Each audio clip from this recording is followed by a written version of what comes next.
નવસારી જિલ્લાના વાંસદા તાલુકા પંચાયત કચેરીમાં ફરજ બજાવતા એન્જિનિયરને લાંચ લેતા એન્ટી કરપ્શન બ્યુરોની ટીમે રંગે હાથ ઝડપી લેતા ચકચાર મચી ગઈ હતી। ટ્રાયબલ સબપ્લાન હેઠળના કામનું બિલ મંજૂર કરવા બદલ 78,000ના પગારદાર એન્જિનિયરે 16,000ની લાંચ લીધી હતી।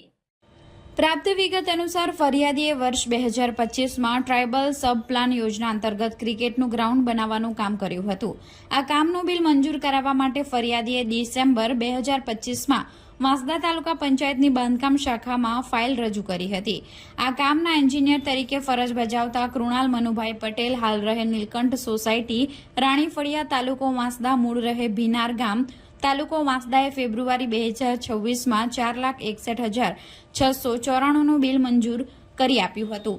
બિલ મંજૂર થયા બાદ 78,232ના પગારદાર એન્જિનિયર કૃણાલ પટેલે ફરિયાદી પાસે બિલની રકમમાં 5% લેખે લાંચ માંગી હતી।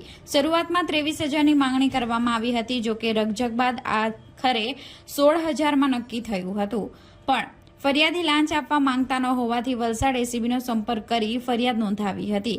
ફરિયાદના આધારે એસીબીએ વાંસદા તાલુકા પંચાયત કચેરીમાં પાર્કિંગમાં છટકું ગોઠવ્યું હતું, જે મુજબ સોમવારે ફરિયાદી સાથે હેતુલક્ષી વાતચીત કર્યા બાદ એન્જિનિયર કૃણાલ પટેલે લાંચની 16,000ની રકમ સ્વીકારી લીધી હતી। તે જ સમયે એસીબીની ટીમે તેને રંગે હાથ ઝડપી પાડ્યો હતો। આ ટ્રેપ પીઆઈ ગામિત અને ટીમ દ્વારા કરવામાં આવી હતી। લાંચ લેતા પકડાયેલા અધિકારીની ધરપકડ બાદ હવે અન્ય કયા કૌભાંડમાં તેની સંડોવણી છે કે નથી તેની તપાસ હાથ ધરવામાં આવશે।